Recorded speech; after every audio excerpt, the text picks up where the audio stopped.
Hi everybody, Peretz Eichler here on Hit a Brute with Laugh and Learn, that's live enriched and rewarded now, and thinking outside the locks. Now I guess every one of us would say that to some degree we're affected by our environment. I mean, you walk into a perfume factory, you come out smelling like perfume, presumably. But some people would say, no, the environment, it doesn't affect me at all.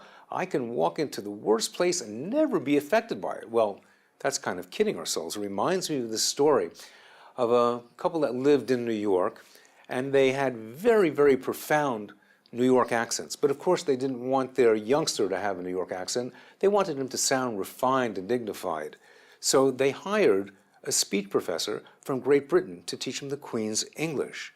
And when the professor came over and said, hey, look, you know our little Joey, he speaks with an accent. I don't know where he got it from, but you know what? We want him to speak, real nice English. So maybe you could do something. What do you say, Professor, huh? Maybe you take our little Joey and you can make a man out of him, make a mensch, you know what I mean? So he could, speak nice, get around with people. Don't worry, said the professor.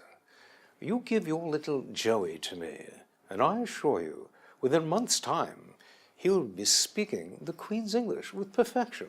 You just leave it to me.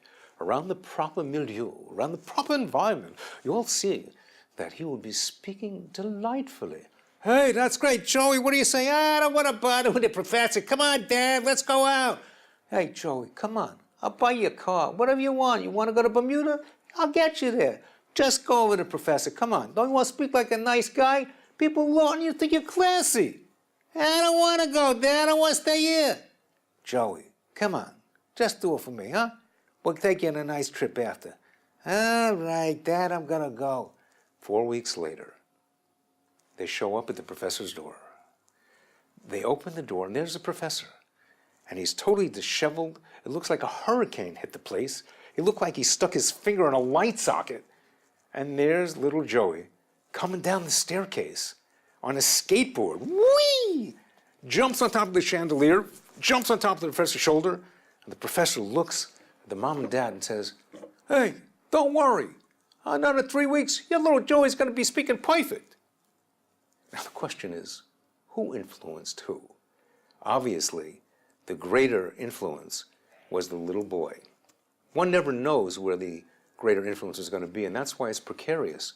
And we shouldn't put ourselves in dangerous situations.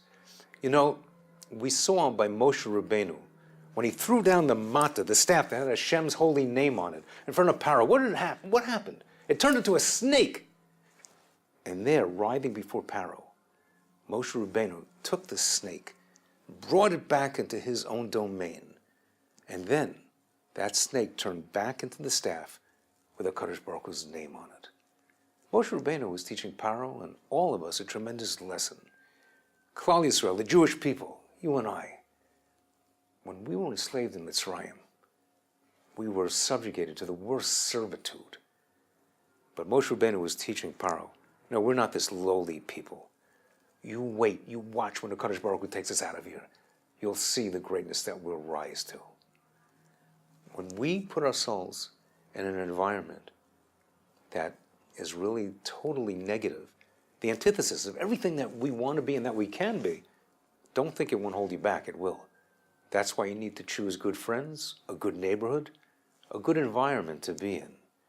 And then we can rise to the greatness that we were destined for.